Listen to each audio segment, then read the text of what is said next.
Bro, anong oras kayo pupunta ng Batangas bukas? Tanong ni Simon kila Kimboy at Timothy. Narito kasi sila ngayon sa bahay nila Kimboy dahil nag-ayao man na ito na tumambay sa kanila. Kahit siguro mga patanghali na lamang ako pupunta doon, gabi pa naman ang party, kayo ba? Sagot ni Timothy. Magsabay-sabay na lang kaya tayo papunta doon. Ano sa tingin nyo? Sabi naman ni Simon. Pwede rin naman, ano sa tingin mo, Kimboy? Bakit ba tahimik ka na naman dyan? Baling naman ni Timothy kay Kimboy dahil nananahimik na naman ito. Isang malalim na buntong hininga naman ang pinakawalan ni Kimboy, tsaka niya binalingan ng tingin ang dalawa niyang kaibigan. Bro, wag mo na kasing pakaisipin pa si Nina. Tsaka malalaman kasi siya pormahan kapag nakatapos na siya ng pag-aaral niya. Wag mo namang hayaan na masira ang pagkakaibigan natin ni Noah. Sabi pa ni Timothy. Tama si Timothy, bro. Ikalma mo muna yung puso mo. Sabat naman ni Simon. Palibhasa kasi. Hindi niyo pa nararanasang magmahal kaya niyo nasasabi yan. Ewan ko na lang talaga kapag nagmahal na kayo at nasa ganito kayong sitwasyon. Seryosong sagot ni Kimboy sa mga kaibigan niya. Nagkatingin na naman sina Simon at Timothy at napapailing na lamang sila dahil kita nila sa mukha ng kanilang kaibigan na talaga namang namomroblema ito tungkol kay Nina. Mukhang tinamaan ka na nga talaga ni Cupido, bro. Bahala ka, basta pinayuhan ka na rin namin. Huwag naman sanang maghasira kay Ninoa ng dahil lang dyan, sabi ni Simon. Tama si Simon. Hinihinay ka na lamang muna, bro. Kapag pwede mo na siyang pormahan, saka mo na lang siya pormahan. Siguro naman ayos na yun kay Noah basta makatapos muna ng pag-aaral si Nina. Sabi naman ni Timothy. Isang malalim na buntong hininga naman muli ang pinakawala ni Kimboy. Matagal na kasi siyang may pagtingin kay Nina. Nasa high school pa lamang sila, lihim na siyang humanghanga kay Nina at ngayon nga naganap na talaga silang mga binata at dalaga. Mas lalong lumalim ang pagtingin niya rito. Di naman din lingid sa kaalaman ni Noah na may pagtingin sa Kimboy sa kanyang kapatid. Pero palagi naman niyang pinagsasabihan ng kanyang kaibigan na tigilan na muna ang kanyang kapatid dahil nga nag-aaral pa ito. Open din naman kasi si Kimboy na sabihin sa mga kaibigan niya na may pagtingin nga siya kay Nina. Medyo nahihiya rin naman kasi si Kimboy kay Nina dahil minsan na niyang nahuli ito na may tinatagong larawan ng dalaga, kaya bigla tuloy siyang nahiya dito. Kinabukasan, sabay-sabay na nga pumunta sila Kimboy, Simon at Timothy sa Batangas upang dumalo sa birthday party ni Noah at Nina. Sakto lang din naman ang dating nila doon at makakapagpahinga pa sila ng ilang oras bago magsimula ang party. Pagkarating nila doon, agad nilang nakita si Noah na may mga kausap ng ilan sa mga bisita nito. Kaya naman lumapit na lang din ang magkakaibigan sa gawin nito. Bro, happy birthday!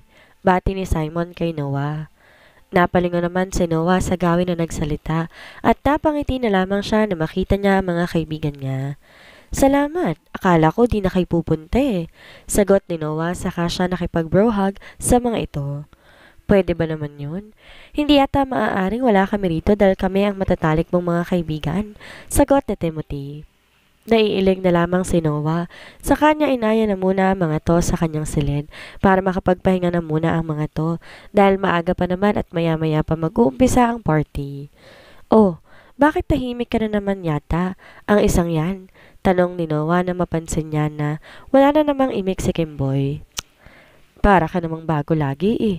As usual, iniisip pa rin niyang maganda mong kapatid. Sagot na ni Simon dito. Sinamaan naman ang tingin ni Kimboy si Simon, kaya napapisay na lamang ito. Hay nako bro, hindi ka na ba talaga makapaghintay na makatapos muna ng pag-aaral ng kapatid ko?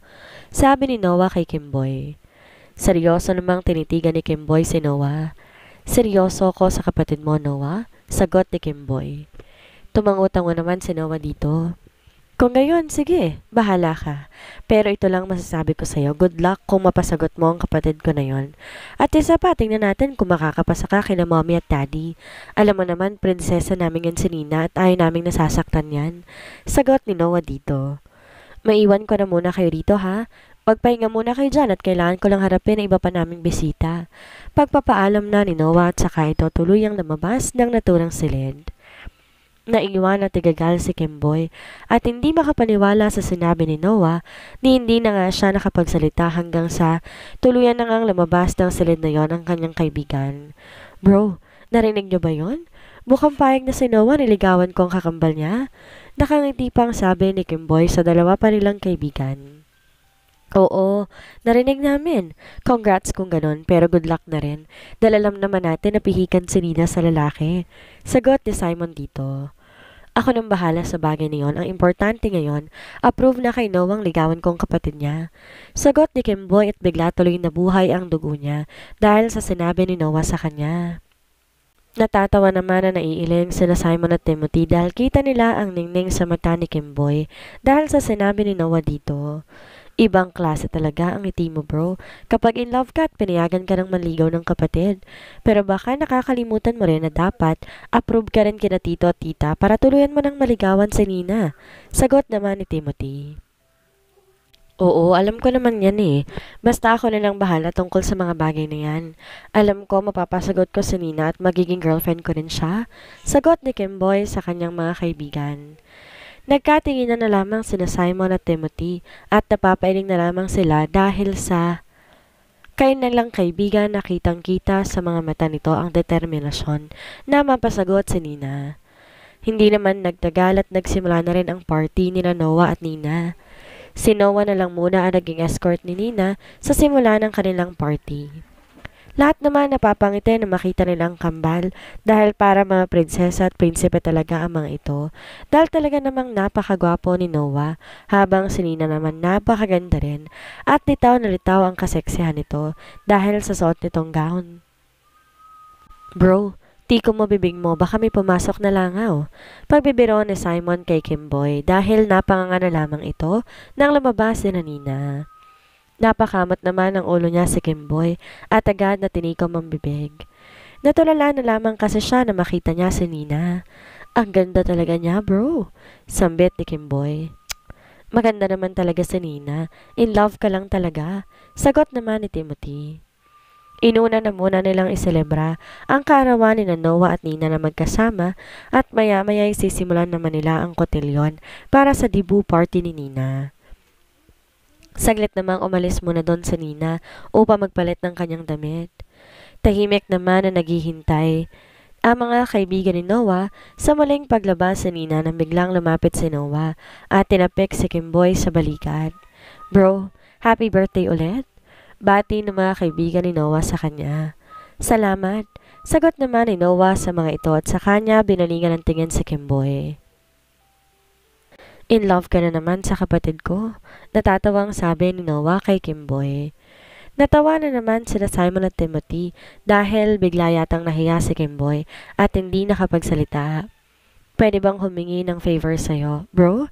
Pero tingin ko naman, hindi ka hindi dito at baka nga ikatuwa mo pa ito. Sabi ni Noah kay Kimboy. Ano ba yun? Di na makapaghintay na tanong ni Kimboy sa kaibigan. Wala kasing escort si Nina dahil hindi sumipot yung lalaking gusto niya maging escort. Total, patay na patay ka naman sa kapatid ko, baka naman pwedeng ikaw na lang ang maging escort niya. Sagot ni Noah dito. Nalaki naman ang mga mata ni Kimboy dahil sa sinabi ni Noah. Of course, hindi ko hindian yung pabor mo na yan. Ngiti-ngiti na agad na sagot ni Kimboy dito. Napapailing na lamang sila Simon, Timothy at Noah dahil bigla atang nabuhay ang dugo ni Kimboy dahil doon. Sabi ko nga, hindi mo hihindian yan. Natatawa ng sagot ni Noah. Halika na rito sa loob. Sumunod ka na sa akin? Dagdag pa nito at saka ito naglakad pabalik sa room kung nasaan si Nina. Diyan na muna kayo mga bro. Nakangiti pa na sabi ni Kimboy sa dalawa pa nilang kaibigan at dalidani na tong sumunod kay Noah. Sa silid naman kung nasaan si Nina, kasama niyang best friend niyang si Charmaine. Tapos na rin siyang magpalit ng damit at nire-retouch na lamang ang makeup niya. Paano na yan? Sino na palang escort mo ngayon? Tanong ni Charmaine kay Nina. Si Kuya Noah na raw ang bahala sa magiging escort ko ngayon, sagot ni Nina. Nakakainis kasi yung si Cyrus eh. Kala ko pa naman pupunta siya dahil pumayag siyang maging escort ko. Tapos biglang uurong kung kailan malapit ng party. Nakasimangot pa na sabi ni Nina sa kaibigan. Nako, Wala talagang isang salita yung lalaking yun. Gwapo lang talaga siya. Kaya ako sa'yo, sa iba mo nalang ibaling yung pagkagusto mo sa kanya, baka paasahin ka lang din nun. Daldal pa ni Charmaine kay Nina. Best friend ni Nina itong si Charmaine. Mula pa nung mga elementary pa lamang sila at hanggang ngayong college na sila ay magkasama pa rin sa dalawa at pareho na sila na kinuhang kurso. Hay nako, huwag mo nang ipaalala dahil naiinis lamang talaga ako kapag naalala ko ang lalaki na yon. Humanda na talaga siya at hindi ko na talaga siya papansinin pa. Pinaasa niya lang ako. Naiinis na sabi ni Nina sa kaibigan. Sino naman kayang kukunin ni Noah na escort mo? Tanong na ni Shaina. Hindi ko alam kay kuya. Hindi naman siguro siya pupulot na lang ng kusino dyan. Bale walang sagot ni Nina sa kanyang kaibigan. Nasa ganong pag-uusap naman sila nang bigla may kumatok sa pintuan ng silid na iyon. Tsaka iyon bumukas at pumasok si Noah. Wow! Napakaganda naman talaga ng prinsesa namin na yan. Nakangiti pang sabi ni Noah sa kanyang kakambal. Nako, hindi na yan bago kuya. Maganda talaga ako. Confident pa na sagot ni Nina sa kanyang kuya Noah. Natatawa naman si Shaina sa kanyang kaibigan dahil confident na confident talaga ito sa sinabi nito. Pero totoo naman kasi na maganda talaga si Nina. Mapa may makeup man o wala lutang pa rin ang ganda nito. Well, sabi ko nga, kibit balikat na sagot naman ni Noah. Kuya, nakakuha ka na ba ng escort ko? Tanong na ni Nina. Yes, nakakuha na ako at nasa labas na siya, naghihintay. Gusto mo ba na papasukin ko? Sagot ni Noah. Talaga kuya, sige, papasukin mo na muna siya at maya-maya pa naman ako lalabas dahil kumakain pa mga bisita. Sagot ni Nina dito dahil pinakain na muna nila ang mga bisita bago simulan ng kanyang kotilyon. Lumabas naman muna si Noah upang tawagin si Kimboy. Hindi niya kasi muna to sinama sa loob dahil baka nagbibihis pa si Nina. Eto na ang gwapong-gwapo mong escort. Sabi ni Noah na makapasok na siyang muli sa loob ng silid. Kimboy? Gulat pa na sabi ni Nina na makita niya ang pagpasok nito. Hi, Nina. Happy birthday nga pala. Nauutal pa na bati ni Kimboy at parang na-starstruck siya lalo sa ganda ni Nina nang malapitan niya ito. Natatawa naman si Noah sa naging reaksyon ng kanyang kaibigan. Yeah, si Kimboy nga. Siya na lang kinuha kong escort mo dahil panigurado naman aalalayan ka niyan. Nakangisi pa na sagot ni Noah habang nakatingin sa kanyang kaibigan. Okay, fine. Bale walang sagot ni Nina. In fairness, bagay naman kayo ni Kimboy. Sabi pa ni Shaina habang nakangiti na nagpalipat-lipat ng tingin kina Nina at Kimboy. Gwapo mo ngayon, Kimboy mukhang pinagandaan mo talaga to. Sabi pa ni Charmaine kay Kimboy. Ha? Hindi naman. Hinina na lang ako nitong si Noah para gawing escort ni Nina. Sagot ni Kimboy. Tumangot-tango naman si Shaina dito. Sus, kunwari ka pa. Gusto mo rin naman. Natatawa pang biro ni Noah kay Kimboy. Bigla namang nahiya si Kimboy na tumingin kay Nina. Pinaupo naman na muna nila si Kimboy dahil maya-maya pa nga sila lalabas at hihintay na lamang nilang tawagin sila doon. Di naman na nagtagal, tinawag na rin sila Nina na coordinator ng party nila.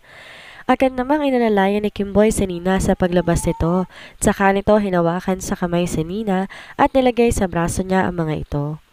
Napatingin naman si Nina kay Kimboy dahil nararamdaman niya ang panlalamig at panginid ng kamay nito na hawakan nito ang kanyang kamay. Hey, kinakabahan ka ba? Bakit ang lamig ng kamay mo at para nangangatal ka pa? Tanong na ni Nina kay Kimboy. Ha? Huwag mo na lang akong pansinin, ayos lang ako. Nauutal pa na sagot ni Kimboy. Sigurado ka? Baka kumapano ka niyan ha? Parang namumutla ka rin. Sabi pa ni Nina at sandali pa silang tumigil sa pagkakbang. Ha? Hindi ayos lang talaga ako. Let's go, naghihintay na sa paglabas mo ang mga bisita. Sagot ni Kimboy at pilit niyang pinigilan na mautal. Kinakabahan kasi siya. Napakalakas ng kabog ng dibdib niya ngayong kasama niya si Nina at nahawakan pa niya ang kamay nito. Hindi na kasi lingid sa kaalaman ni Nina na may gusto sa kanya si Kimboy. Pero hindi na lang niya yon pinapansin dahil hindi naman ang tipo ni Kimboy ang gusto niya. At isa pa may kaibigan nito ng kanyang kakambal. Kaya wala siyang balak na pagtunan to ng pansin. Let's go! Aya na ni Kimboy. Tsaka sila naglakad na muli ni Nina hanggang sa makarating sila sa pinakang unahan. Palakpakan naman muli ang sumalubong sa kanila at agad na rin naman nasimula ng kotilyon. Nanatili namang nakatayo sa may tabi ni Nina si Kimboy. Pinakahuli naman na ginawa yung 18 roses at isa na ron ay si Kimboy. Nakahawakan na ni Kimboy ang kamay ni Nina upang isayaw, pinakatitigan niya ito. Happy birthday, Nina! Bati ni Kimboy habang sinasayaw nga si Nina. Salamat! Nakangiti namang sagot ni Nina dito. Alam mo ba na sobrang ganda mo ngayong gabi? Sabi pa ni Kimboy. Tinitigan naman ni Nina sa mata si Kimboy. In love ka na naman sa akin, sabi ni Nina. Nagulat naman si Kimboy dahil sa sinabi ni Nina. Huwag ka nang magkaila dahil alam ko naman na may gusto ka sa akin dahil sinabi niyon sa akin ni Kuya noon pa, dagdag pa ni Nina. Ha? Alam mo? Kanda o talpa na tanong ni Kimboy. Yeah, matagal ko nang alam kaya huwag ka nang magkaila pa. Kaya nga may mga nakatago kang picture ko, di ba? Nakairap pa na sagot ni Nina dito. Sorry, sagot na lamang ni Kimboy at napayuko na lamang siya dahil bigla siyang nahiya dito. Bakit ka nagsasorry? Kasi tinatago ko picture mo? Patanong pa na sagot ni Kimboy dahil hindi siya sigurado sa sagot niya at hindi niya rin alam kung bakit ba siya nagsorry dito. It's okay. Pwede mo naman akong maging kaibigan kagaya ni Kuya, sagot ni Nina. Pero paano kung higit pa sa pagkakaibigan ang gusto ko? Seryosong sagot ni Kimboy sa kanya pinakatitigan sa mata si Nina. Sasagot pa sana si Nina nang biglang magsalita ang MC at tinawag ang kasunod na magsasayaw kay Nina. Kaya naman wala nang nagawa pa si Kimboy kundi bitawan ng dalaga dahil lumapit na ang kasunod na magsasayaw dito. Tinanaw na lamang naman ni Nina ang nakatalikod ng si Kimboy. Mabilis naman na natapos ang party, nila Noah at Nina at nagkanya-kanya na rin naman ng uwi ang ilan sa mga bisita nila, habang ang ilang malalapit naman sa kanila nagstay na muna doon sa resort. Ang mga kaibigan naman ni Noah umuwi na rin, dali isang sasakyan na lamang ginamit ng mga ito papunta roon. Kamusta ang aming prinsesa? Masaya ka ba? Ganap ka na talagang isang dalaga kaya mag-iingat palagi sa mga desisyon mo sa buhay, sabi ni Noah sa kanyang kakambal habang nakatambay sila sa may tabing dagat. Isang malalim na buntong hininga naman ang pinakawala ni Nina, saka siya yumakap sa Kuya Noah niya. Oo naman, Kuya, sobrang saya ko ngayon. Medyo nakakapagod lang pero masaya pa rin ako. Nakangiti pang sagot ni Nina sa kanyang kakambal. Bakit parang ang lalim yata na iniisip mo? May problema ba? Pwede mong sabihin sa akin yan, baka sakaling matulungan kita, sabi ni Noah dahil pakiramdam niya. May bumabagabag sa kapatid niya. Kuya, si Kimboy ba? Seryoso yon? Wala ba siyang girlfriend? Tanong na ni Nina sa kanyang kambal dahil kanina pa siya nag-iisip tungkol sa huling sinabi nito sa kanya kanina. Di na kasi nila nabigyan ng pagkakataon na makapag-usap ni Kimboy kanina dahil sunod-sunod na ang ganap hanggang sa umuwi na nga ito. Napatingin naman si Noah sa kanyang kakambal at seryoso niya tong pinakatitigan. Don't tell me na may gusto ko na rin kay Kimboy, sabi ni Noah. Kuya naman, gusto agad? Hindi ba pwedeng nagtatanong lang muna? Nakaismed na sagot ni Nina sa kanyang kapatid. Napabuntong hininga naman si Noah. Wala namang girlfriend yun. At alam ko, seryoso rin naman siya sa nararamdaman niya para sa iyo, Nina. Magtapos ka muna ng pag-aaral mo. Saka ka na lang mag-boyfriend kapag natapos ka na ng pag-aaral? Seryosong sagot ni Noah. Pero kuya, dalaga na ako, di ba? Gusto ko rin makaranas ng maligawan at magkaroon ng boyfriend. Baktol pa ni Nina. Napitek naman ni Noah sa noo si Nina. Binabalaan kita, Nina. Magtapos ka muna bago ka mag-boyfriend. Seryoso pang tura ni Noah sa kapatid. Ito ang problema niya minsan sa kakambal niyang ito. Minsan kasi may pagkamakulit ito at minsan gustong sumubok ng mga bagay na pinagbabawalan pa siya. Oo na, hindi na. Sumusukong sagot ni Nina sa kapatid. Pero kuya, if ever na pwede na, sa tingin mo okay ba si Kimboy? Tanong pang muli ni Nina. Napaboga na lang ng hangin sa bibig niya si Noah. Oo, okay naman si Kimboy at mukhang matino naman ang lalaking yon, sagot ni Noah. Teka nga, bakit ba si Kimboy ang tinatanong mo palagi dyan? Akala ko ba hindi siyang tipo ng lalaking gusto mo?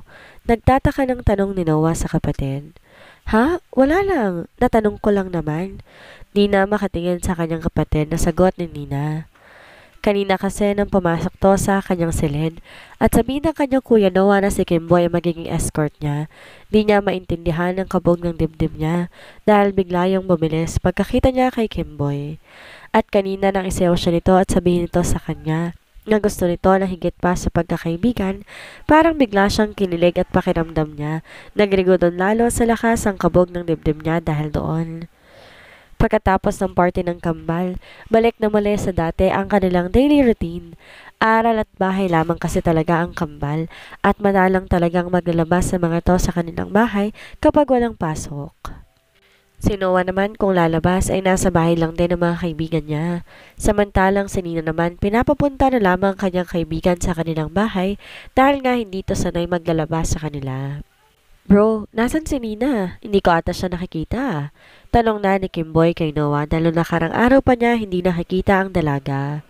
Nasa school kasi sila ngayon at kapag ganitong may pasok sila, saka lamang din naman nagkakaroon ng pagkakataon sa Kimboy na makita si Nina. Busy si Nina ngayon, kaya huwag mo munang guluhin. Saka diba sabi ko sa'yo, pagtapusin mo muna ng pag-aaral ng kapatid ko at mga magulang muna namin ang ligawan mo? Sagot na ni Noah sa kaibigan niya. Oo na, gusto ko lang naman siyang makita, sagot ni Kimboy. Maraming ginagawa yun ngayon kaya hindi mo yun makikita, sagot pa ni Noah. Napabuntong hininga na lamang si Kimboy dahil namimiss na niya si Nina. Pagkatapos kasi ng party nito, balak niya na sana itong kausapin kasi di na siya nagkaroon pa ng pagkakataong makausap ito dahil nag-aya ng umuwi sina Simon at Timothy ng gabing yon. Nagsisi tuloy siyang sumabay pa siya sa mga kaibigan niya. Kung alam lang niya, hindi sana nagdala na lang siya ng sarili niyang sasakyan para nag-stay muna siya sa resort ng gabing yon. Bro, alam namin na in love ka.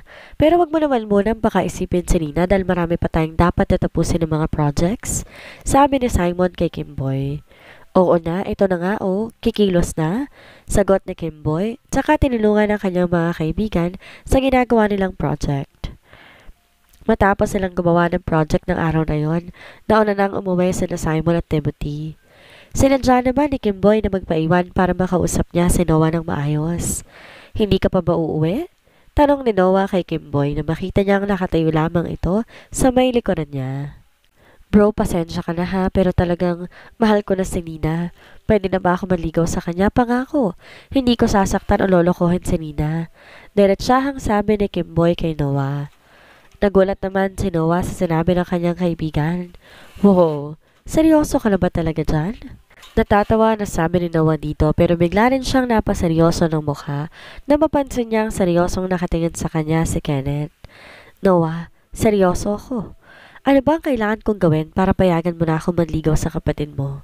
Seryosong sagot ni Kimboy kay Noah. Napabuntong hininga naman si Noah. Kimboy, kung ako lang naman ang tatanungin mo, gusto ko sana makapagtapos muna kakambal ko sa pag-aaral bago siya makipagrelasyon.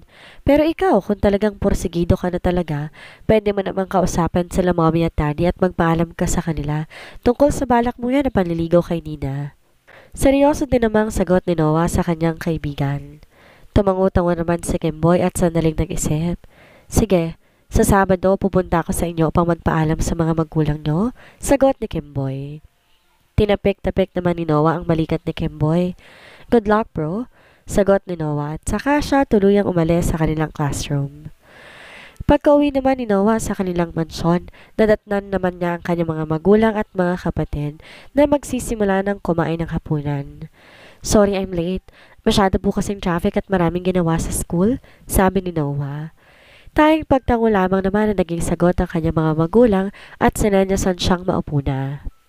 Binaba na rin muna niya ang kanyang mga gamit, saka siya lumapit sa mga ito. Kuya, marami rin ba kayong project? Tanong ni Nina sa kakambal. Oo halos katatapos-tapos lang namin gumawa ng mga kaibigan ko, sagot ni Noah at saka nagsandok ng pagkain. Gusto pa sanang daldalin ni Nina ang kambal kaso nasa harap sila na hapagkainan kaya tinikom na lang muna niyang bibig at mamaya na lamang kakausapin ang kanyang kuya Noah. Pagkatapos silang kumain agad na rin silang tumayo at si Noah naman kinuha na agad ng mga gamit niya at pumasok sa kanyang silid. Nakita naman to ni Nina kaya dali-dali niyang sinundan ng kakambal. Kumatok muna siya sa pintuan ng kwarto ng kanyang kapatid at agad siyang pinagbuksan nito at agad din siyang pumasok, diretsong naupo sa kama ng kapatid niya. May problema ba o may kailangan ka? Tanong ni Noah sa kapatid habang hinuhubad niya ang kanyang uniform na suot. Kuya, may tatanong ako, sabi ni Nina at nahihiya pa nga siyang magtanong sa kanyang kapatid. Ano ba yung itatanong mo? Tanong ni Noah. Kuya, si Kimboy, kamusta na? Di ko na kasi siya nakikita eh. Tanong na ni Nina sa kapatid. Bigla namang natigilan si Noah sa kanyang ginagawa, mukhang tinitigan ng kanyang kakambal. Seryoso? Kinakamusta mo si Kimboy? Natatawa ng tanong ni Noah sa kanyang kakambal dahil di niya akalaing magtatanong ito ng tungkol kay Kimboy. Kuya naman eh, naka-ismed na sabi ni Nina. Napapakamot na lamang sa kanyang kilay si Noah. Umamin ka nga sa akin, Nina Chua. May gusto ka na rin ba sa kaibigan ko? Seryosong tanong ni Noah sa kanyang kakambal. Ha? Si kuya naman kinakamusta lang may gusto ka agad? Hindi ba pwedeng gusto lang maging kaibigan? Pagpapalusot pa ni Nina. Napabuga na lamang ng hangin sa bibig si Noah. Huwag ka nang magkaila dyan, dahil huling-huli na kita. Nina, sa totoo lang, ayoko pa na mag-boyfriend ka. Pero alam ko na mahirap kang pigilan kaya please lang. I-prioritize mo ang pag-aaral mo at kung pwede lang din sana, ipaalam mo muna yan kila mommy at daddy. Seryosong sagot ni Noah sa kapatid dahil mukhang nahulog na rin ang loob nito sa kanyang kaibigan. Oo kuya, alam ko naman yun. Dapat makapagtapos pa rin muna ako ng pag-aaral ko. Sagot naman ni Nina. Good. Mabuti naman at nagkakaintindihan tayong dalawa, sagot ni Nina. Sige na, pumunta ka na sa salin mo dahil gusto ko na magpahinga dahil napagod ako sa mga ginawa namin kanina. Pagtataboy na nito kay Nina dahil gusto niya nang matulog.